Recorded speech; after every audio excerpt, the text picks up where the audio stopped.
Hi, Beverley Daniels. You are a multi-disciplinary artist practicing in Toronto, Canada. And your practice primarily focuses on upcycled materials in the last few years. Your show grids at the artist-run Propeller Gallery in Toronto, Canada has now been completed for a week or so. So I was wondering, what was your experience as a whole from the beginning to the end? Was this different from your previous shows? That's interesting because it was one of the differences that I felt, and maybe it's a good thing. I I felt the way you can feel sometimes when you've made a big dinner for a bunch of people, and it's long and involved, and by the time it's done, you don't want any. And I I felt like I wanted to say to people, okay, you guys have a good time. I'm going to go over here and just have a glass of wine. But I think that's probably just experience, teaches you that it's it's something that you do and it's not always up. Sometimes it feels a bit flat, and that's fine. Because it's like the quarrel I sometimes have with the idea of inspiration. Sometimes you're not inspired. Sometimes you just make yourself available to whatever possibility there is, and you just start in. You don't have to feel that high, to start working. And it's the same with a show. You don't have to feel as if it's good for it to be actually to have merit. Mm-hmm. Yeah, I see what you mean, because you can't be inspired every single time you start working. It just kind of you're just sort of going through the motions in a way until you get going, kind of thing. And it doesn't have to be sort of awe-inspiring. You're going through the flow of it, right? Yes, that's what it is. Yeah. Yeah. Yeah, and I guess I can see what you mean too with the show. How many shows have you had? Um, Probably 8. Mm-hmm. And I've I remember the first time I had a show, I was pretty excited about it, but also calm. And it's been like that, well, until this one. And I think it's just that I probably worked better on the work beforehand this time. I mean, I think I did a pretty good job of the other shows, but this one really took me deeper. And maybe that's why the show almost felt like an afterthought. I wasn't doing it for the show. I was doing it to unravel or resolve certain things. Mm-hmm. Like you were so well prepared for it in a sense that it's like you were, as you were saying, it was like the party, and you're like, okay, you want to kind of continue on because you've already gotten to where you needed to, and you're Yeah. just it's the after effects. Yeah, yeah, and I was surprised by it, but I'm not worried about it. I think it was actually, I think, a better show. Mm-hmm. Mm-hmm.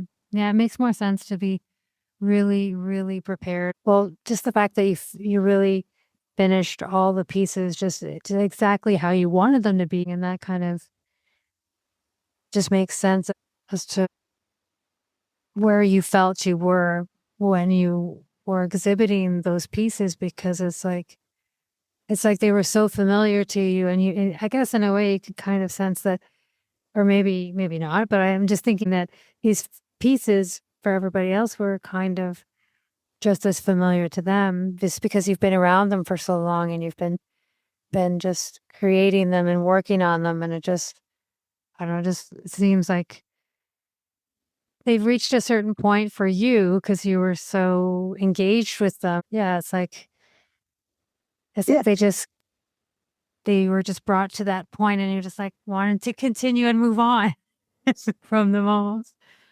it's hard not to see them as a kind of old news to everybody else because they were to me. Yeah. At the same time, annoyingly, a couple of times when I was sitting in the gallery, I'd look at them and think, oh, damn, I wish I could have done this. So they, some of them still don't feel completely resolved. So it was kind of ornery, but I don't want to make it sound like this was a negative experience because it was good. Oh, so you're just trying to almost backpedal from some of the Or, work that you did, and you're like, oh, if I'd only done this instead, it could have been like this, and yeah, I would, oh no, because that's like, because then, well, that would totally change it, and you can't. I don't know. Well, I mean, I guess you could go back to it, but those works, they look so polished. I don't know. Could you go oh, back and change them? no, I would rather go forward with that in mind. Mm. And kind of create pieces that are like extensions or continuations Mhm. from where those pieces left you off, kind of thing. Yeah, yeah. Yeah. What has been the response from other creatives on the direction you are taking? Okay. During the artist talk, I really got a lot of positive vibes from people, which was great. And a few people who came in while I was sitting in the gallery were really positive. And that makes you feel really good, of course. Yeah, I would say that it was mostly well received. People wrote really nice stuff in the book. Mhm. Well, I was pleased. Yeah. That's really good. Yeah. How has Propeller Gallery helped you with your exposure as an artist? Ah, Propeller has exposed me to other artists that are of a very high caliber, I would say, if that's a word that applies in art. Very thoughtful, searching people who try all kinds of different stuff, which is what you want, right? You want people really getting out there. One artist I know describes it as reaching out into the dark to see what's there. Sometimes that's what you're doing. If you're really pushing yourself.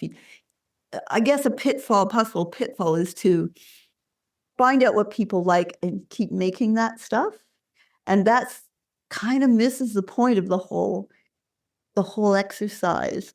So if you're not doing that, then you are reaching out into the dark to see what's there a lot of the time, or at least part of the time. And the other artists at Propeller really give me that sense that that's what they're doing.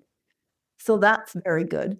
But when you say exposure, maybe because I was thinking of being exposed to other artists, but it may also be making my work public. And I think they do a pretty good job. They have someone whose job it is solely to promote the artists at Propeller individually and collectively. And they have an online shop, and they'll put things out to the media, so traditional media and then online media as well. I think, to my mind, I think they do a good job. Mhm. It does sound really good. Yeah. Yeah. Yeah. I always wonder about galleries, like how is the sort of inner workings of art, like not just the exhibitions, but is there, yeah, someone who does the sort of administrative stuff, but then there's Yes. got to be the sort of advertising, the online, then the in the gallery and everything, and just like how it all kind of all unfolds. It's probably pretty complex, you know. Yeah, I imagine it is. But I do see a Propeller just sends out all kinds of stuff on Instagram, for example. When I'm on Instagram, I see this stuff pop up all the time, multiples and reels and inviting you to add to the story and that sort of thing. Oh, that's good. Yeah.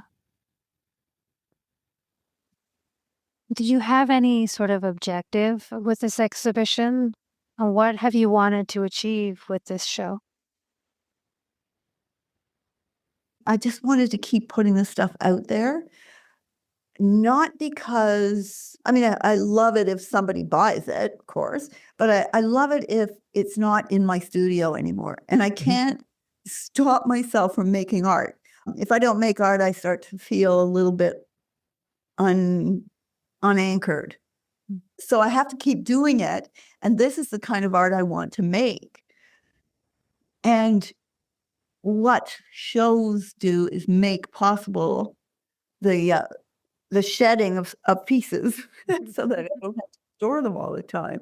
That's really what I like. And also, it's very social. We had this great artist talk on the last day of the show, and it was socially, it was really fun, but it was also really invigorating, stimulating to have all these artists together in a room, because most of them were artists, talking about my work and Anne's work, who was in the other gallery, and McClear.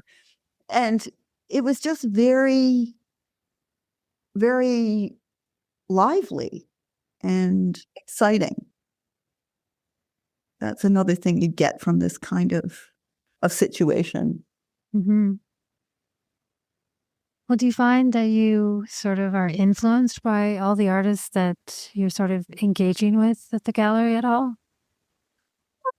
It's really hard for me to track that. Mm-hmm. I think I'm influenced by everything I look at. I really do. I feel like I do city art because I live in a city. When I was a kid, I lived in the country, and for a long time anyway, and I used to do landscapes and I still love trees. I do. I think they're so invigorating somehow. But now that I'm surrounded by rectangles with trees also, then that's what kind of art I do. And I think being around other artists, I look at their work, and I think it may be just intuitive, or just kind of soaking stuff up. And it probably does influence what I do as well. Yeah, it's like you probably don't intentionally take what you see from other artists, but it just kind of goes into your creative sort of palette of everything that Palette is you a good word. Yeah. and that you're just kind of consuming and it just comes out somehow. I don't know, but Yes, it does. It's whatever is in your head might come out, when you're putting stuff out there. Mhm, Anything. mhm.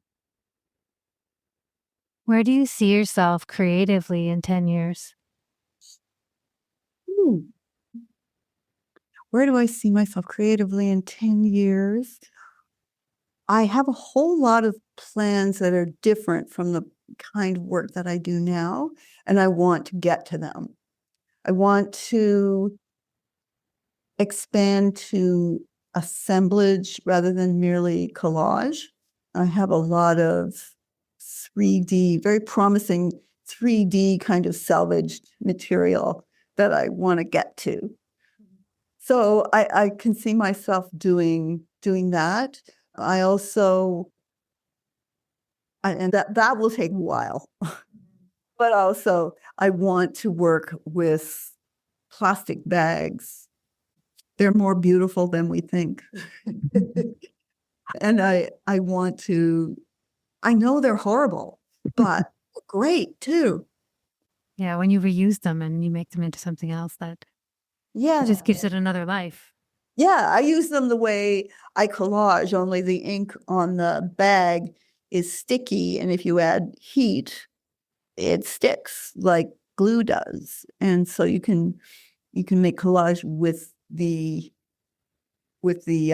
plastic bags, and they're very surprising and exciting. And I know that sounds a bit crazy, but it's very surprising because you have this thing that was useful, is empty, is no longer useful, and then you start looking at it and you realize, oh my goodness, there are possibilities here. It's not surprising really when you think of it, because they're packaging and they're designed by artists. So they're going to have a certain beauty.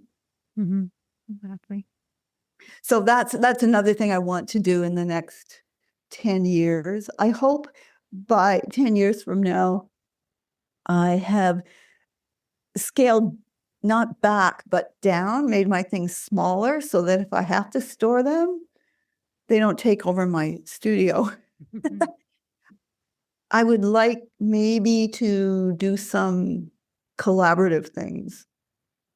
And I know art isn't naturally collaborative, but that doesn't mean you can't try. I would love to work with somebody on something. Yeah, collaboratives are the way to go these days, it seems. But it's Yeah, just how to get them started kind of thing. But I guess that's what creatives are good at, figuring out a plan for things, right? well, I hope so. Yeah. Yeah. I mean, we got this podcast going in spite of the glitches. We got over it. So I guess that's a kind of collaboration.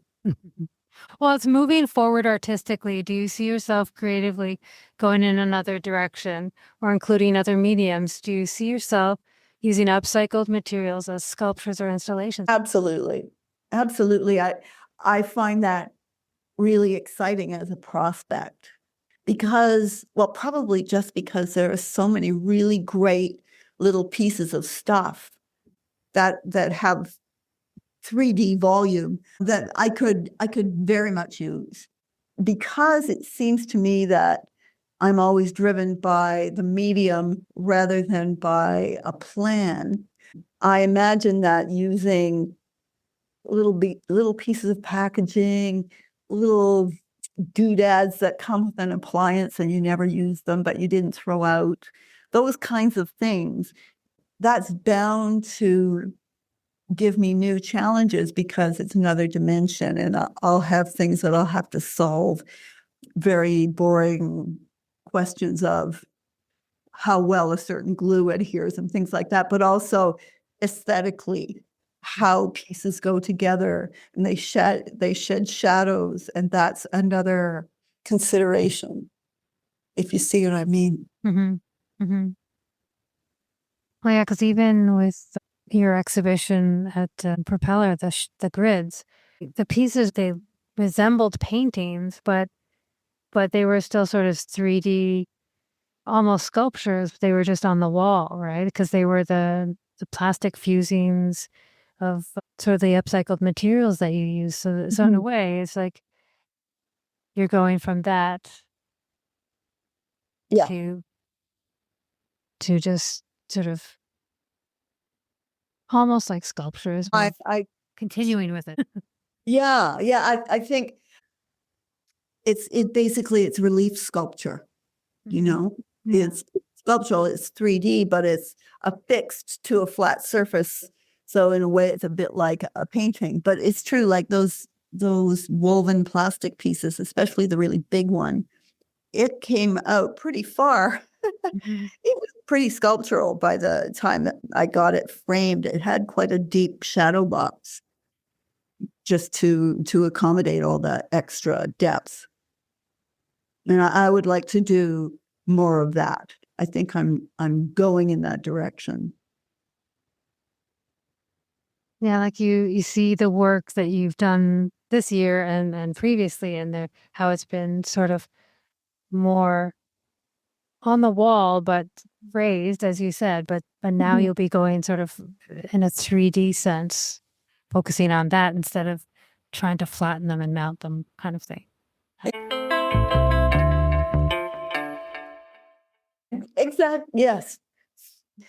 I I think too, when you say in the next 10 years, and 10 years is a long time, but it isn't really. And I look back to 10 years ago, and I was doing strictly 2D. Well, I drew and painted, but increasingly I did collage. But it all had to do with basically a kind of grief over what's happening to us ecologically and to do with climate change. And this is a way, working with this stuff, partly is a way of keeping that, doing something about the grief, using that grief as a motivator. Even though when I look at it coldly, I realize it doesn't make very much difference at all. But to not do it would make me very, very depressed, I think. Hmm. So do you think your last exhibit, Grids at Propeller, was sort of a continuation of how you were dealing with grief in an ecological sense? Yes, yes, absolutely. I get more and more oriented that way as I go along. I mean, I do find the material I work with really exciting and rewarding on its own, but really my real motivation is just keeping this keeping this grief, using it for something. Hmm. It's like you're using the sort of trash you're finding to make something beautiful, turning it into something beautiful. It's very satisfying. Yeah. Oh, it's beautiful. Well, it just sounds like a really good feeling to be able to turn sort of just the trash. Well, I guess, yeah, it is trash or garbage, but it's not really because it's given to us like with advertisements and packaging. And so technically it's not trash. It's just we end up putting it in the trash because it seems like we just get so much of this stuff all the Mm. time, right? But you were saying how you saw that it's so true, like all the really sort of nuanced colors of like really bright colors and just intricate sort of patterns with designs that people are putting out there. And you can use all that as your Mhm. material. And just becomes such a huge sort of arrangement of things. Like there's just so much out there. And then being in Toronto, I think we were talking that, yeah, people just put stuff out in front of their house and just leave it there Uh, for garbage. And then it's like, yeah, it's like, it's just like a great thing because you can sort of like a treasure trove of things that you can find just while you're walking around, right? yeah, a walk to the streetcar stop is part of art. I'm always looking. And it makes me happy because people put that stuff out because they hope somebody will do something with it. And that makes me happy too, that people are not mindlessly throwing this stuff away. They're saying, oh, I can't use this now, but maybe you can. Mm-hmm. Yeah, that is a wonderful thing that people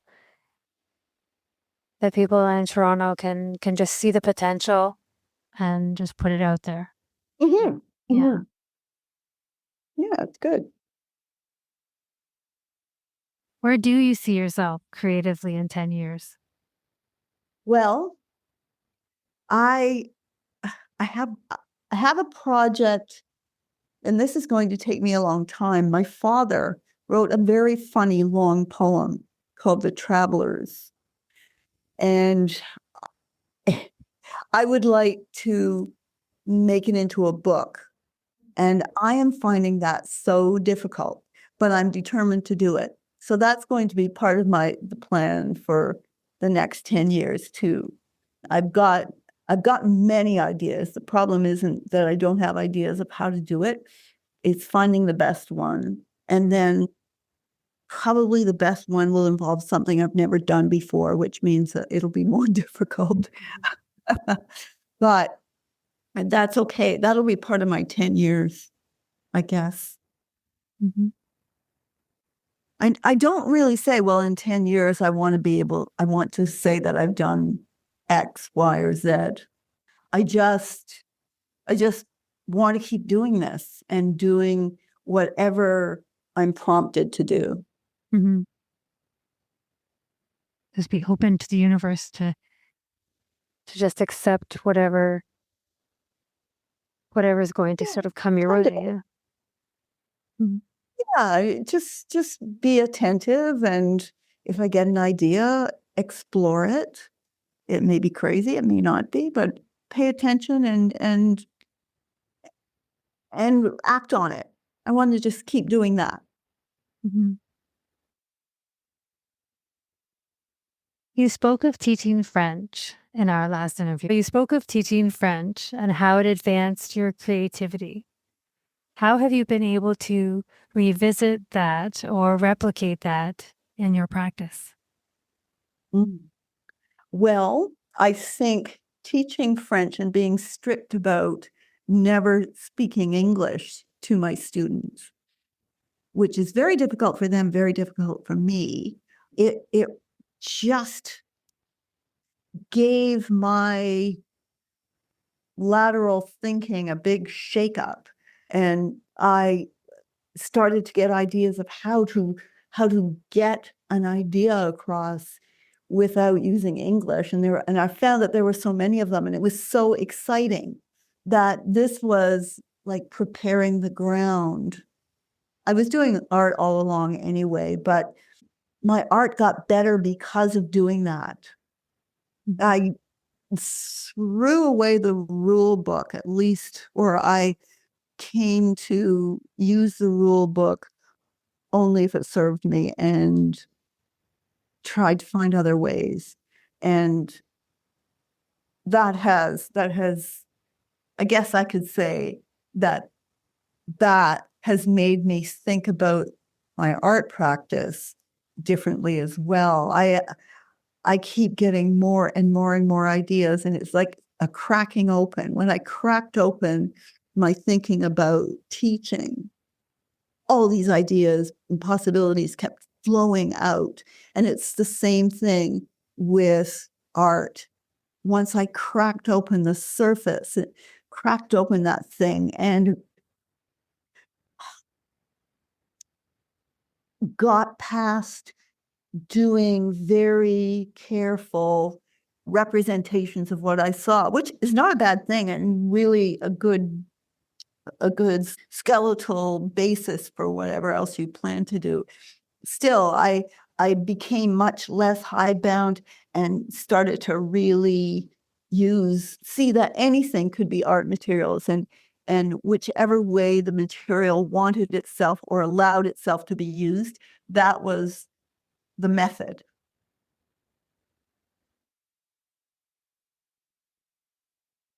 So do you see the fact that you started to use these different materials in the last sort of few years, like the upcycling, that in a way sort of triggered sort of the experience you were having when you were teaching? Yes. Like, yeah, that's really good because once you tap into that, it's like it sounds like the way you've been explaining it that it's just hits you with all these ideas as you're exploring, and you were working with stuff using plastics, and then you were talking about the tapes, right? Cassette tapes, and then that red zip tie, and 'cause I think could be a little overwhelming of how to manipulate them to become what you want them to be in the end, right? Well, and the thing is, sometimes we have to the medium and I have to come to some agreement, because I can't always make them do what I want them to do. I have to investigate what the best way is to use them. For example, with plastic fusing, there are certain kind of plastics that will resist you. Mhm. It doesn't matter how beautiful the color is on that particular package. It's the wrong kind of plastic and you can't fuse it. Mhm. So that's an example of letting the material dictate what's possible. But that just means that you have to find a different way of using it. Yeah. Yeah, it's like trying to restrict you in this way, and the way you've been practicing using it, fusing the plastics. So it's saying, okay, you got to use a different way. Yeah, that's right. Sorry, it's just the way it is. and I'm fine with it. I've learned not to get frustrated. There's no point going this far off the trail and expecting it to be smooth traveling. It's not going to be, because it's, I'm sure there are people out there that are doing the same kind of things, the same kinds of things, but I didn't learn to do any of this when I was at OCA. Yeah, there's this one artist that I spoke with. She's a sculptor and she uses the same as you, just sort of trash or garbage.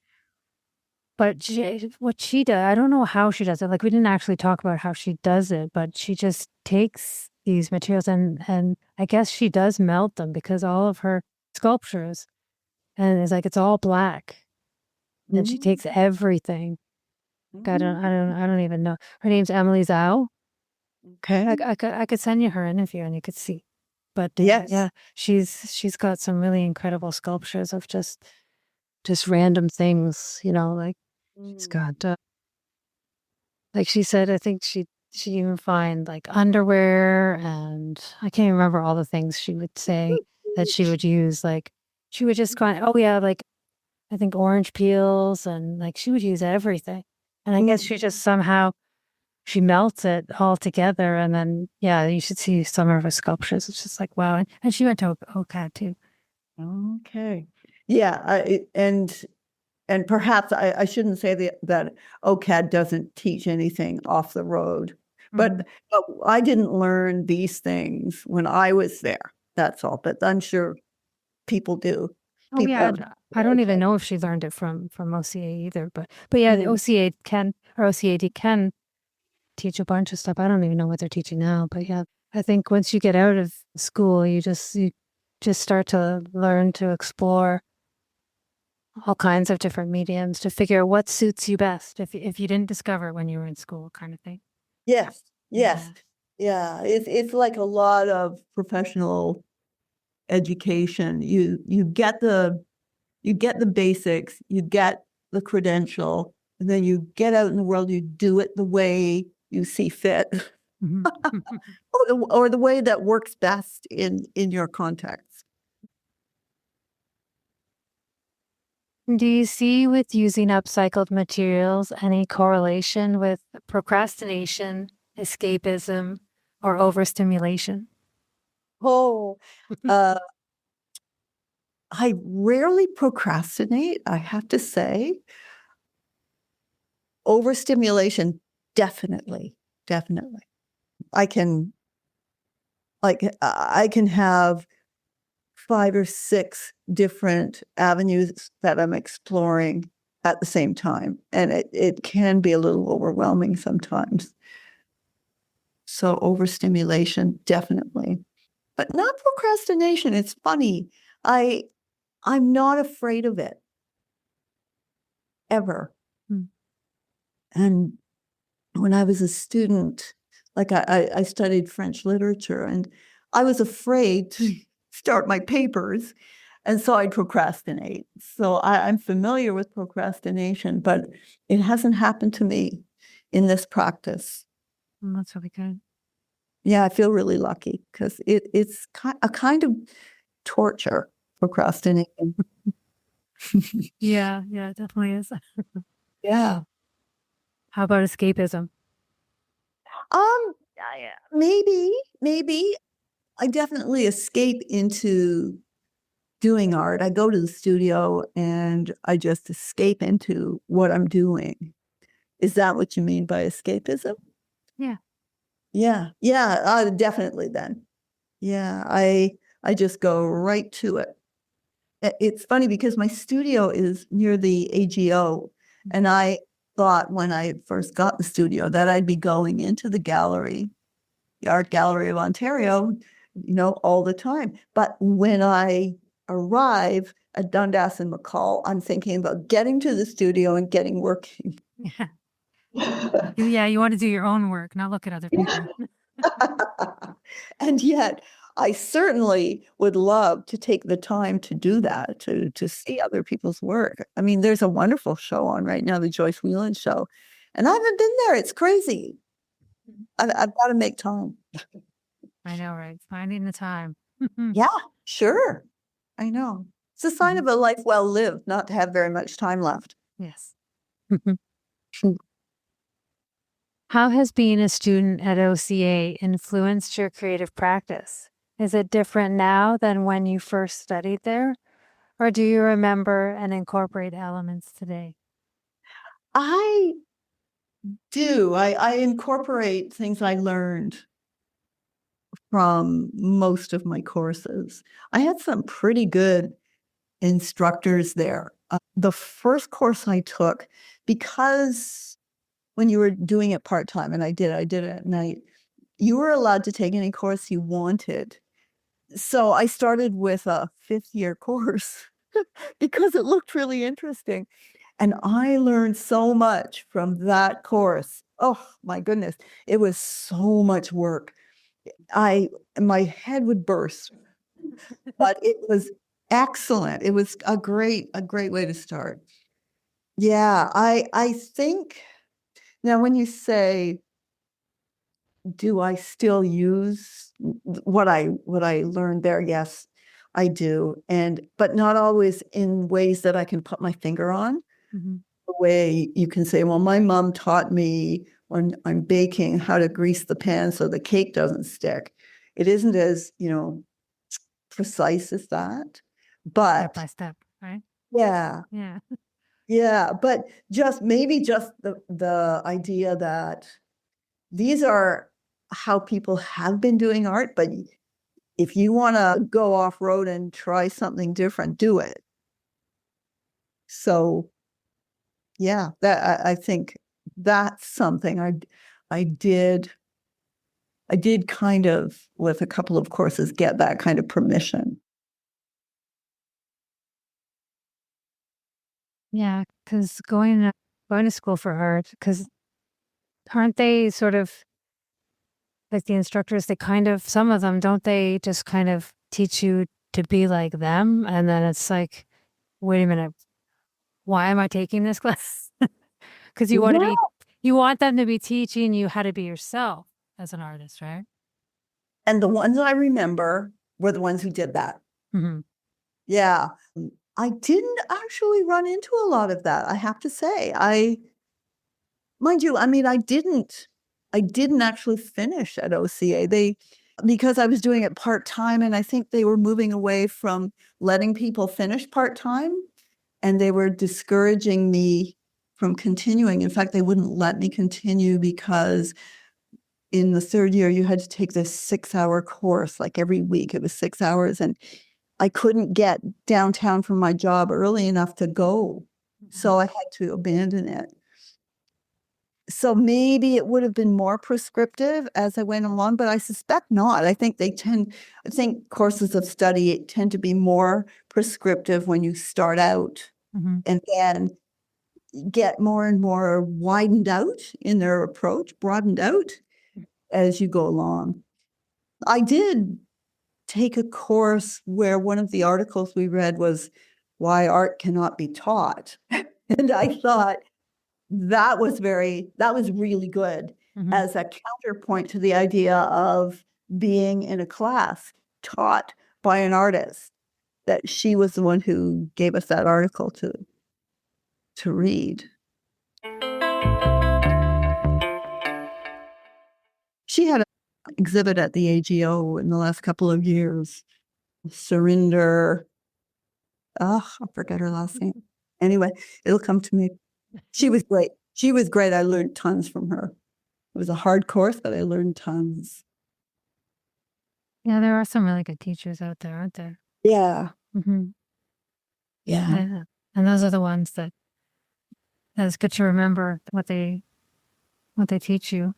Yeah, I had an art teacher in high school actually who was really good, wanted to expose us to as many of the ways of making art that she could within the budget. She encouraged us to be loose and not perfect. and it didn't matter if it wasn't perfect, keep going. It was a very, very good experience. Even in high school, I was lucky. Yeah. Yeah. It's really good when you can have a good exposure to sort of arts when they're that young, you know?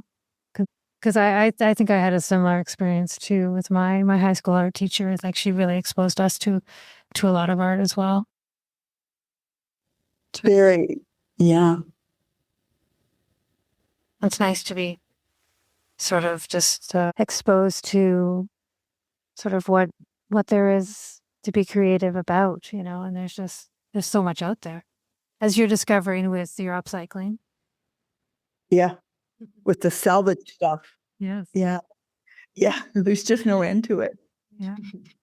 It's like a horn of plenty. Mm-hmm. Well, we've reached the end of the questions for your interview today. Oh, Yeah. So we got a good at least 45 minutes out of this one. So that's is that about what you wanted? yeah, because I think if they're both 45, then it's just a nice little interview. Sometimes artists, I guess they're nervous or uncomfortable, and you know, not everybody can be articulate about how they sort of discuss what their creativity means to them, and maybe they haven't even gotten to that point where they understand the creativity. And I think too, if you've already communicated visually, you feel like it's done. Yeah. You know, like I don't have anything to say. Look at the work. Yeah. The work And is saying everything, right? yeah, yeah. So, and I think that's fair. You just, with me, you got somebody who likes actually talking. and I used to teach, and so I'm comfortable talking. I just hope I didn't blather on too much. No, I think you were fine. Yeah, it was good.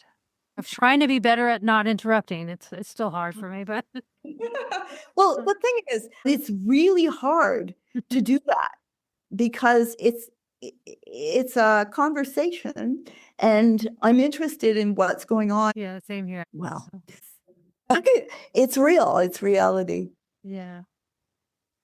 All right. Like I thought I was done my second season, but when I saw the email from Propeller, I was like, these guys are awesome. I gotta go see them. And then Oh, everything just kind of fell into place for all of this. So that's good. So, far out. That's yeah. great. Yeah. Okay. So Okay. I will get this to you as soon as I can. Oh, You know, thank and then there's the interview and then I do the sound bites after a couple weeks. you. All right. Well, I've taken too much of your time. Oh, it's fine. But thank you. No I'm problem. really pleased that you were interested, Mhm. and I'm looking forward to hearing it. And if you need anything from me, let me know. And you have my phone number as well, and both my emails now. Yeah. Oh, you did? Oh, okay. I thought Because I was panicking. Yeah, we were a little late today, but that's all right. We managed. Mhm. Okay. Yeah. Okay. No problem. Very good. Excellent. Okay. Okay. Well, thank you. Thank you Take so care. much. Thank you so much, Beverly. Okay. Bye. Bye-bye.